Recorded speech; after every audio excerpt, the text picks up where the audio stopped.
Welcome. My name is Soren. I come from Denmark. I work for OCI.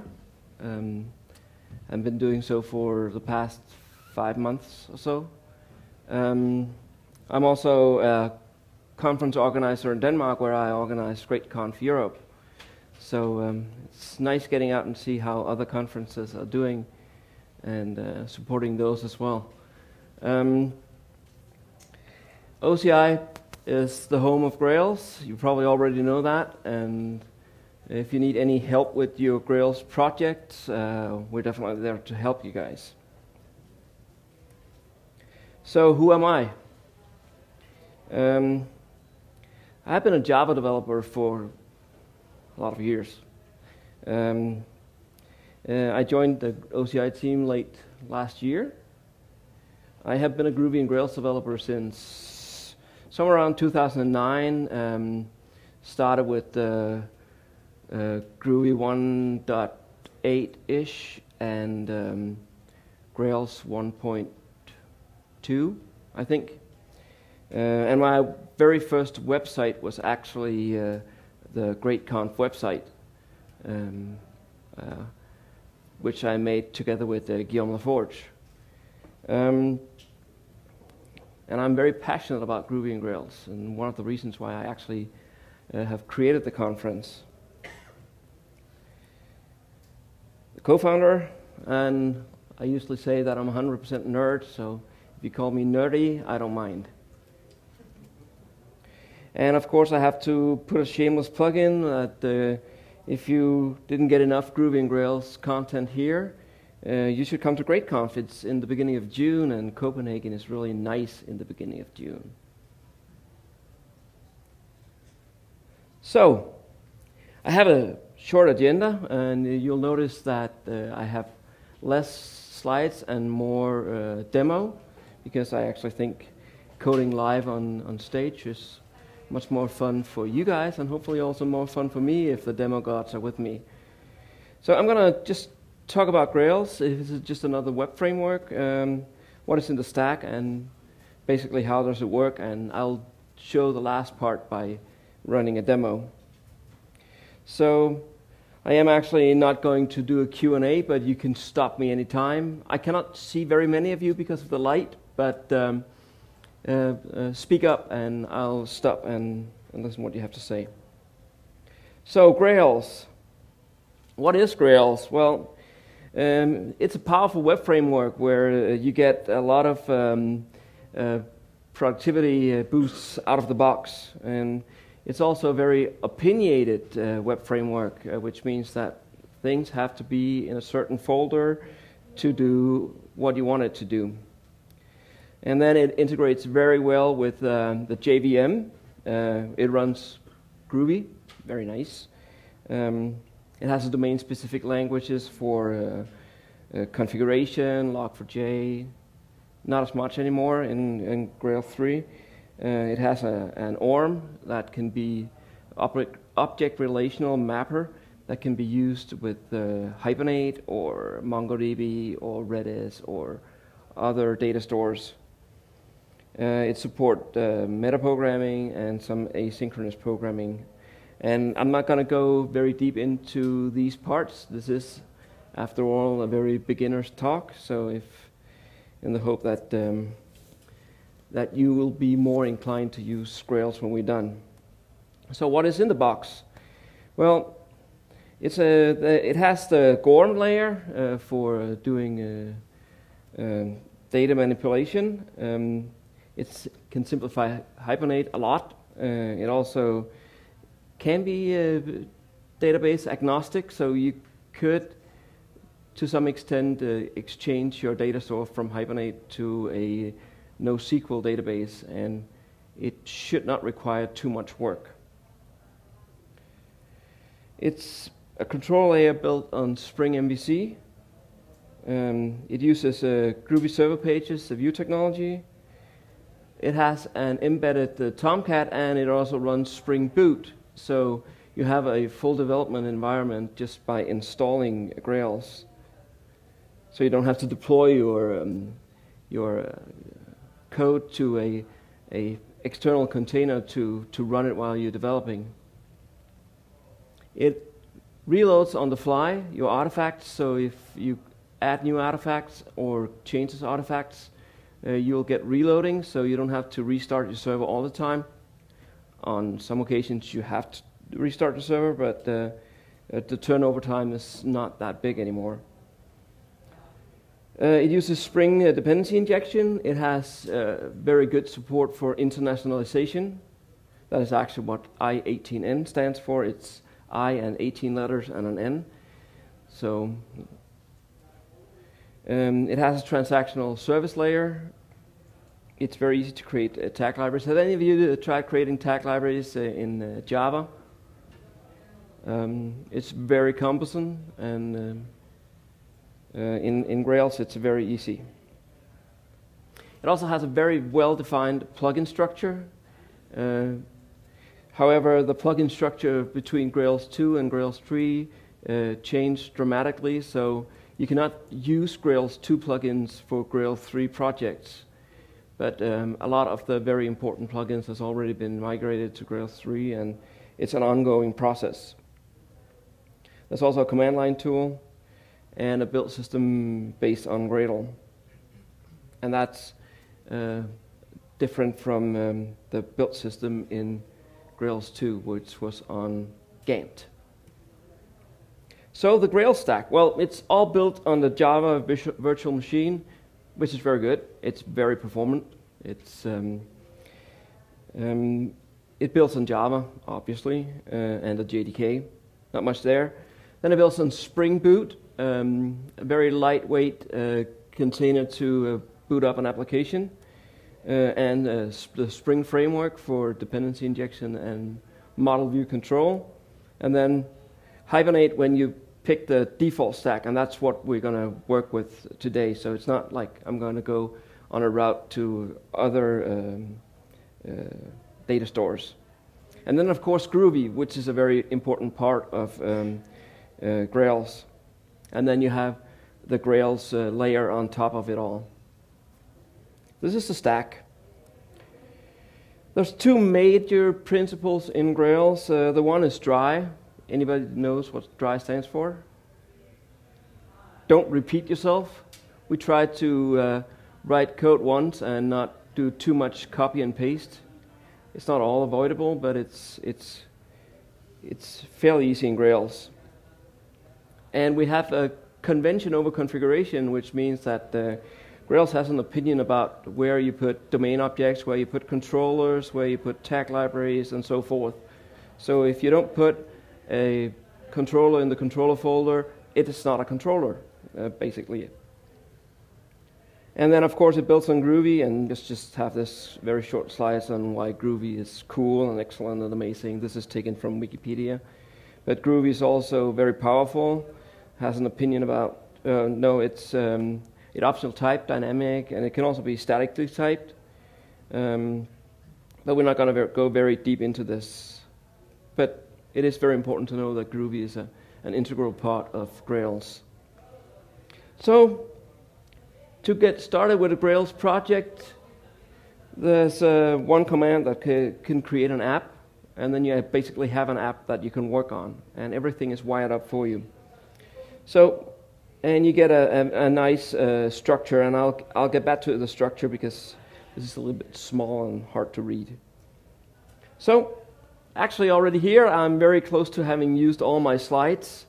So, I have about 30 minutes, so I'll see if I can spin up a Grails application and add some code to it. And I had a little bit of issues with the Wi-Fi, and I think everybody did, so Alvaro was so nice to borrow me his portable hotspot. So hopefully I can get things working as I want to. Just going to minimize this and bring out a command line here. So I'm going to make a folder called reach, and I'm going to cd into it.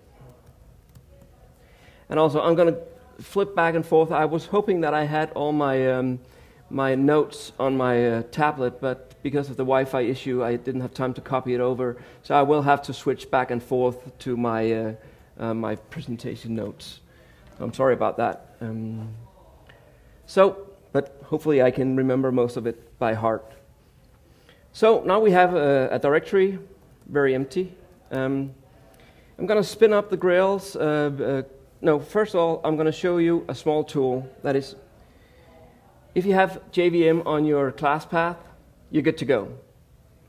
And most of you, since you're developers, hopefully do. And Java 7 or Java 8 both will do fine. Have any of you heard of SDKMan?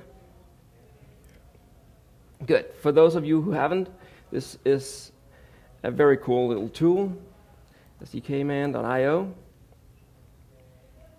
SDKMan is a small tool to handle your development tools like Groovy, Grails, Boot. It handles a larger and larger list of tools. And the cool thing is, it's so easy to install. Let me just... You go to your... It has to be run from Bash. That's the only thing. So if you're a Windows user, do yourself a favor and install Cygwin. Or if you are a Windows 10 user, Bash is coming to you. You should be happy. So by this command, you will install SDKMan, and I obviously already have that. And it puts a command on your command line called SDK. And here you have some various commands. So I can see SDK current. It will show me, I'll just do that again. It will show me what versions of my tools I have installed. And in this case, I have the latest Grails. You could also say SDK list Grails, and it will show you all the versions of Grails available to you. So if you're sitting on in a company with various Grails installations, versions, it's very, very quickly to switch between Grails versions. So if I want to use Grails, let's say I have a 2.5.3 project or 2.5.4, I would just say SDK use Grails 2.5.4 or 3. And now my default shell Grails in this shell, and only this shell, is Grails 2.5.3. So it's super snappy to get around. So I'm just going to go back to SDK 3.1.4, the latest Grails version. You should always live on the edge to be able to report back if you see any issues, so it can be fixed. So I'm going to run the Grails command. And Grails has an interactive console where you can do a lot of things. And right now, the directory is empty, so we have these commands available to us. Can you read this? Is it big enough? Good. So in Grails 3, we've started working with the concept of profiles. So you can actually make various profiles depending on what you want your application to do. In this case, we're just going to use the default web profile, but there's also list profiles. And you can see we have an Angular profile, a REST API profile. We also have abilities to create plugins and web plugins. There's a distinction between the plugin and the web plugin, is that the web plugin also has dependencies on various web framework things in Grails. But I'm going to create a plain Grails application. I'm not going to write Grails, it's already there. Create app. And then I can do, in this case, in place. And the reason I want to use in place is because I'm already in the directory.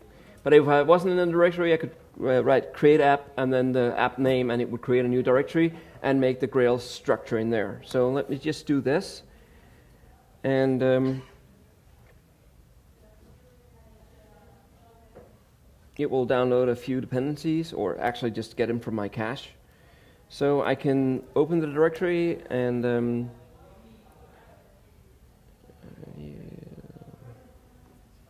here I can see my directory structure. Let's see if I can make this a little bit larger. There.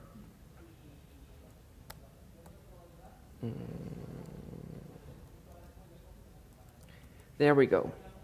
So this is the Grails application. We can see we have a Gradle folder. That's where Gradle stores some of its stuff. We have the main folder, which is Grails App. We'll go into that in just a minute.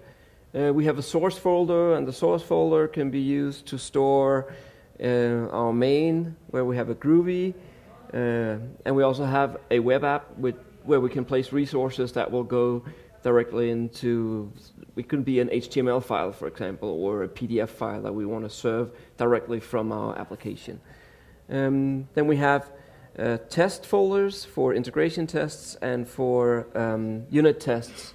And I'm not going to go very deep into tests. I'm just going to shortly show you that every time we create an artifact like a controller and the main object or the tag library, Grails will create a test class for the artifact.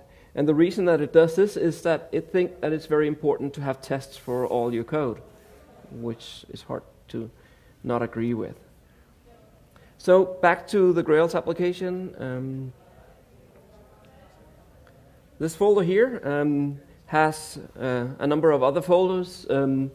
So it does say configuration, convention over configuration, but we are not totally without configuration files. There is a configuration files for lockback, so that's our logging, and we have a YAML file for application configuration, and then we have one folder for configuring Spring Beans, and I'm not going to go deeper into that, but it's just letting you know that it's there. Then we have a folder for internationalization, and by default, Grails comes with translations into a number of different languages. So you have the Spanish translation, and I have a Danish translation, and the default down here is messages. In it is the folder that keeps the Bootstrap. Bootstrap will execute when the container spins up, and if you have to do initializing of data or adding data to a data store or something, that can be done in Bootstrap, and I'll show you that in a little bit later. And then it has a folder called a file called application, and I'll also get back to that, but that is the main starting point for all Grails applications. Assets is images, JavaScript, and style sheets. We'll get back to that. Controllers contain controllers. Nothing in there yet. Oh, it's not quite true. There's a URL mapping. I'll also get back to that. Domain classes, no content yet. Services, no content yet. Tag libraries, for tag libraries. Utils, mainly made for codecs, if you have to make customized codecs. You can also put other stuff in there. I usually use source instead, source Groovy, and then use a few files there already by default, and we'll also get back to those. So that is basically a Grails app. And then we could code everything from a VI or another editor, but I do prefer using an IDE. So I'm going to make, the first thing I'm going to make, no, first I'm going to start our application. So I can make run app here. I just want to show you that I created the app, now I'm running it, and in a few seconds it should be ready and to take requests. And the console comes back and you are able to create artifacts and so on. So first I'm just going to show you that we have an application. So this is what you get out of the box. It tells you about what application status you have, what artifacts are there, and what installed plugins are there by default. And that some of them are always there and some of them are there because of the web profile. Okay, so let's start by creating a controller.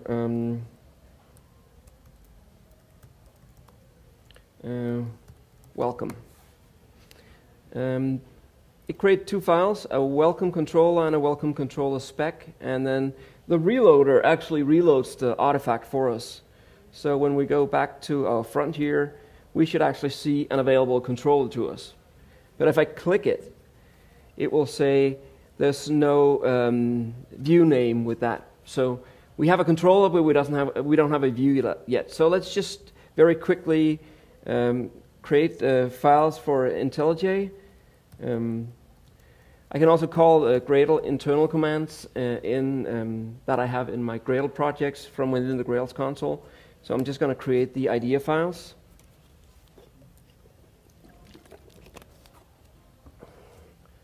And then I am going to open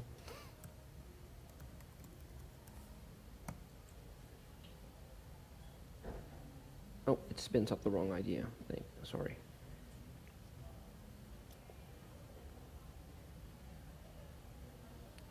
I have two ideas running, so I'm just going to use this one instead.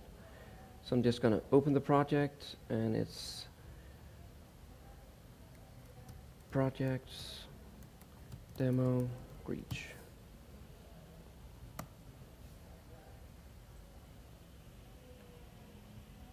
Demos. There we go. Let me just go and quit this.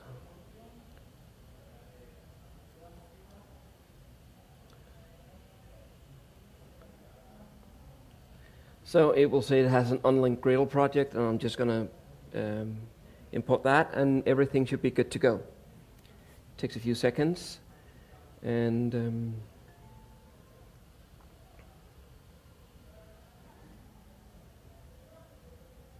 now I have just view, presentation mode.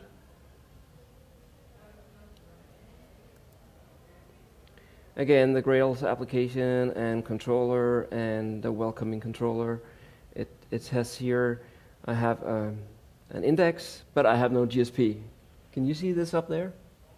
Or should I make it a little bit bigger?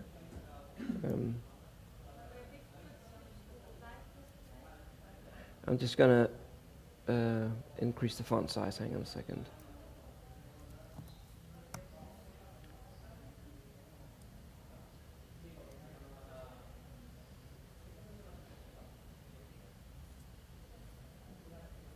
That was not enough.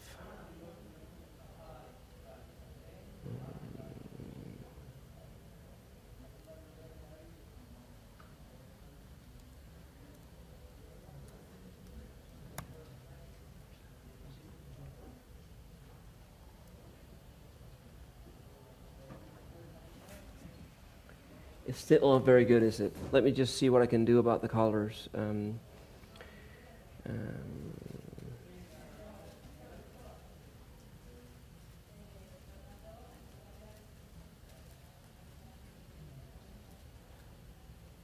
That is better, right? Just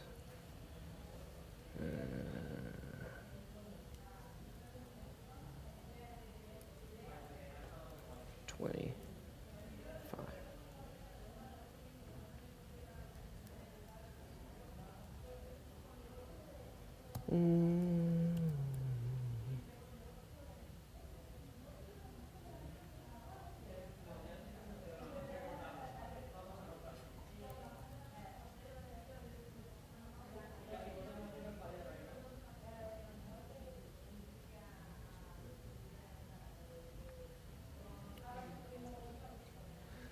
Well, I think we have to live with this. So back to the welcoming controller. Is that easier to read? Good. So IntelliJ just provides me with some shortcuts that I'm going to take advantage of. I want to make a GSP page. So now I have a GSP page, and I can say H1 welcome. And I go back to my window here, and now I have the welcoming thing. So that's very basic. The way to do it, it looks very plain, and you can ask where does the graphics come from. So you can see there's a layout here, and that will tell you where to go and get the layout and we can go into the views folder here, and you can see the welcome and index. So the welcome and index corresponds with the welcome controller. So you have a controller name called welcome. You have a folder name called welcome. That's a convention. And also the convention is that you have an action called index. That action will look for a view called index.gsp if you don't specify that it should render something specific. So in this case, it will look for this GSP file. And then it weaves in the things into the main GSP. So this is actually the layout. So this is where the graphics and menu comes in.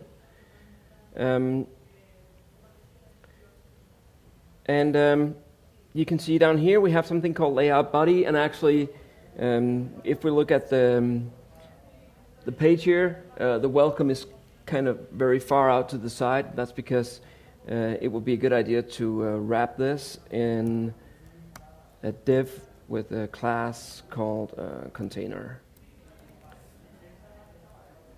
That will make it a little bit nicer. Then it will pull it in as a container. It's Twitter Bootstrap in the background, so if you know Twitter Bootstrap, that will help you a lot. Okay, I'm gonna pick up speed because we don't have much time.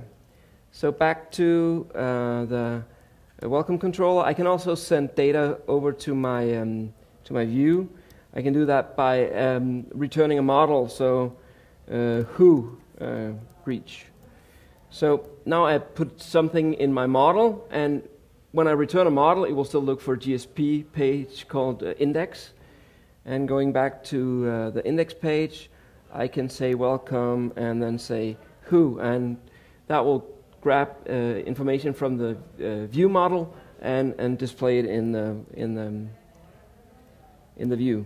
So I have welcome reach now, and I can continue down that path. But since we are very fast running out of time, I am going to show you a little bit more about the domain model. So an application is much more fun if we have some data to work with. So let's, in here we can create domain class. We are at a conference, so let's, we want to say we want to have a talk. Now we'll create a talk domain class, and by default it uses the application name as a package, so it doesn't end in a default package. And to add database columns to this, we could go and add properties, but first I'm going to show you that there's already some properties on a domain class. So there's a database console in all applications called DB console, which is enabled in development mode. It's not enabled in production, fortunately. And right now there's nothing in there. This is one of the places where you have to restart your application, so I am going to stop. One more time. Stop app. And then I'm going to exit here, and I want to run it in here instead. So I can go to my reach and application and just write run application. It's a little bit easier to have it the same place. So now we'll spin up the application inside IntelliJ IDEA, but it's the same application. So if we go back to the database console here, every time I restart my application, I have to reconnect, and you can see now that I actually have a talk table. Let me just enlarge this a little bit. There we go. So by default, a table has an ID and a version field. We didn't add any properties, so it doesn't know what else to add there. But let's go here and say my talk should have a title, and it should also have a description to have something longer. So going back here, sometimes And this is a little bit by random. It does add those on the fly, and sometimes it doesn't. And today I think we're in the case where it didn't. So I'm just going to restart my server. Better do that than wasting time.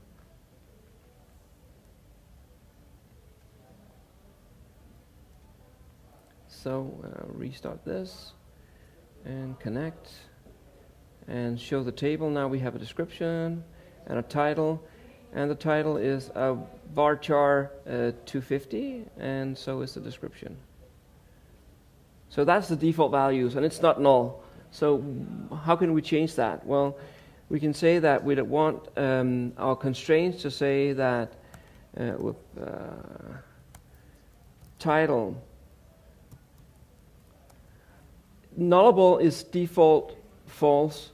I like to explicitly tell the other developers that that's my idea. So I usually write it even though it's default. And then I want max size to be 100 chars. And the description, true. So this looks a little bit weird. This is a DSL. So the DSL says create a talk, and then when Grails wires up everything, it will look in the constraints, and it will use metaprogramming in Groovy to find out there's actually a method here that looks like it's called title that takes named argument values of nullable and max size, and it will know how to handle that, and it will turn it into a Hibernate constraint in the background. And the same for this one here. So while we restart this, right now I get a description null, and that will the description will still be null true now, but it will still be 256 characters, and which is not enough for a description of a talk. So instead of writing a max size of 2000 and get a varchar 2000, now it would be nicer to put it into a text blob. So we can tell, I'll just quickly go here and show you what the status is now for the talk table. The description is still the varchar 250. Oh, come on. But it's not null anymore, so now it can be nullable. But we want to make it into a text blob, so we can use a static mapping and say that the description SQL type is equal text instead of varchar. I could also write varchar down here and say I want 1,000 or 2,000, but we don't want to allocate too much. So let's just final restart here, and meanwhile I'll go back to my presentation notes here.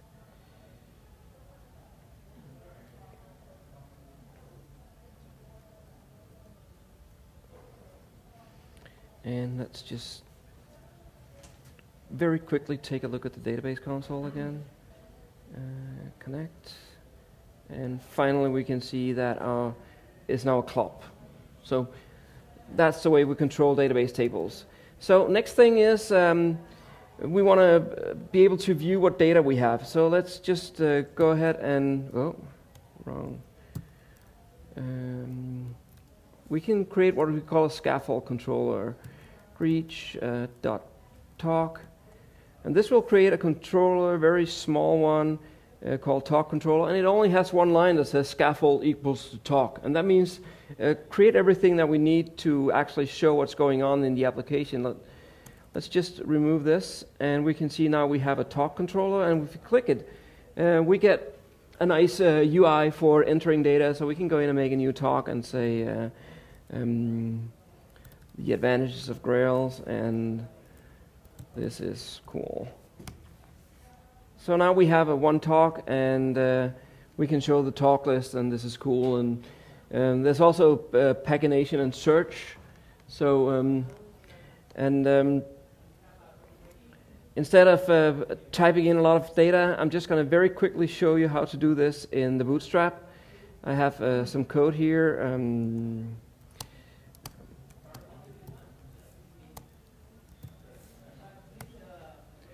That will download some data from a URL. That's the Grails application has a URL for loading data. And I'm going to use a JSON slurper. And when I restart my application, and if the demo got like me, I should be able to read in some data from this URL. So now the database, the data will take a little longer to load, and if it fails, I have the file on my system as well.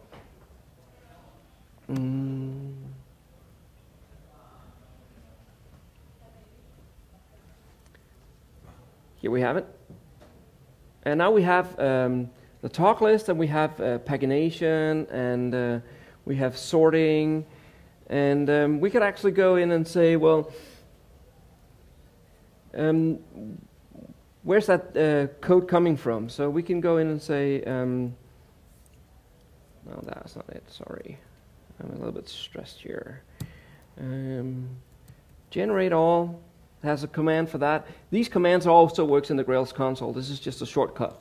So greet talk, and now it will go and actually bring in the artifacts. It's not called talks. Let's just try that again. Talk, singular. Now it created the spec. It skipped the talk controller because it already exists, and then it makes views for me. So now I have the views available to me. Let's go down here in views and see if we have a talk. And now we have 4 views. So one is the index.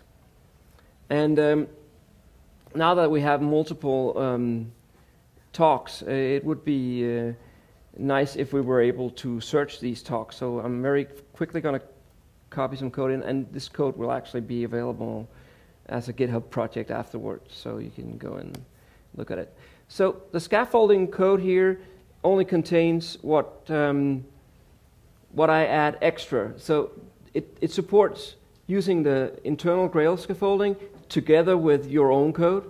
So if you're writing admin interfaces, you often don't need very much extra code. So what happens here? Well, I have to search the domain class talk. If we very quickly look at it, it doesn't have a method called find by title I like and count by title I like. But that's a synthesized method that Grails adds because it's a domain class. So, and then there's a very small change for the view as well. I'm just going to add to the index. Oops, wrong file. Up here. Where is it? Just in front of the table. So now if I go to my list here, I can say Groovy.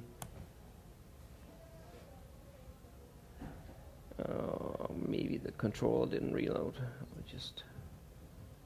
I know. And we decided that Q&A is something if they want to ask, so they can just interrupt me. Let me see if this one is running. It should have reloaded it, but it didn't.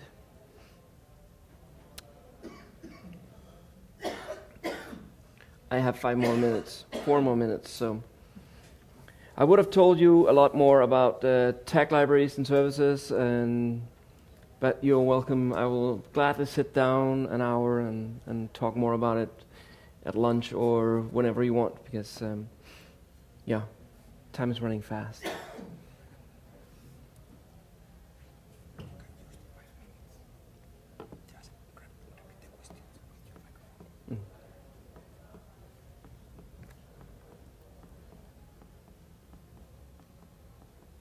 Oh yeah, now it searches only talks that has Groovy in the title. So let me just see, where should we put our focus?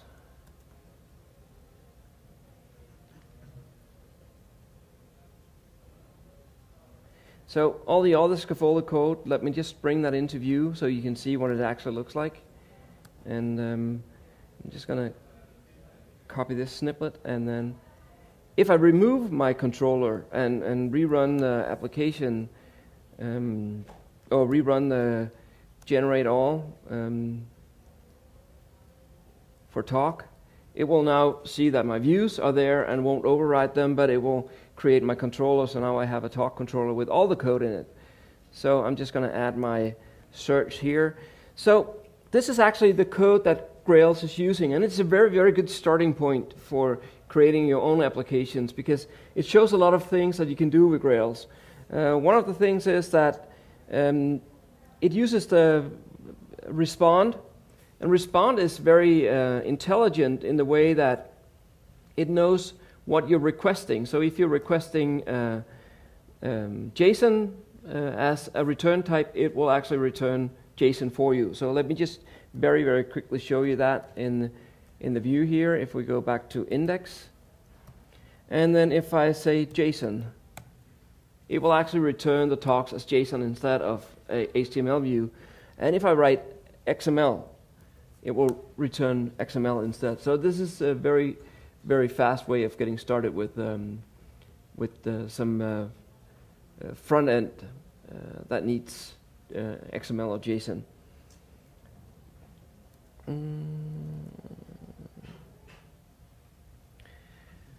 So yeah,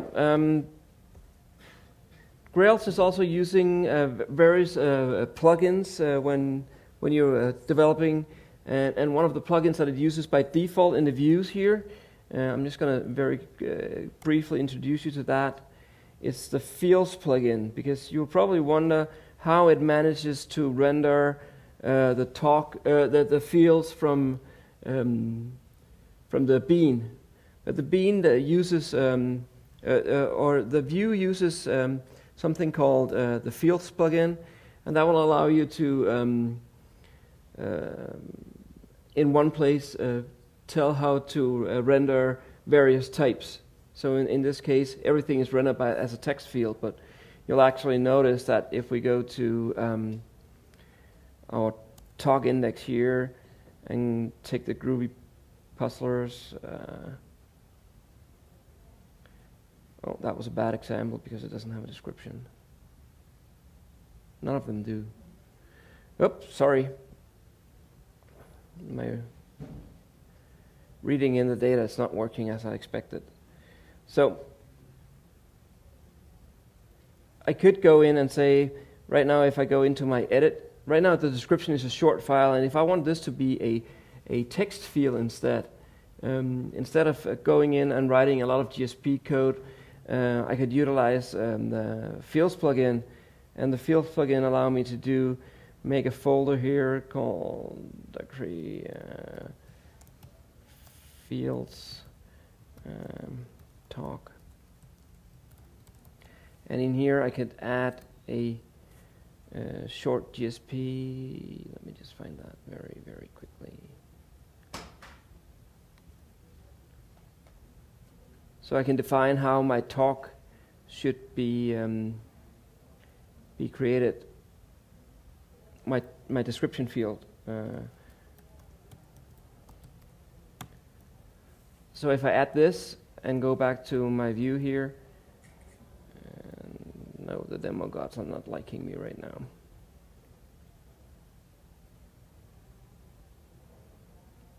But the idea is that you can go in and define how should your fields look like, and you don't have to go into every single view, and if somebody decides that you need a new date picker, you don't want to go and find all the date pickers that you have. You want to be able to change it in one place, and the Field plugin provides that.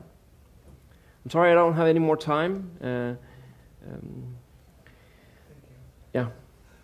If you have questions, please come and ask. Thank you.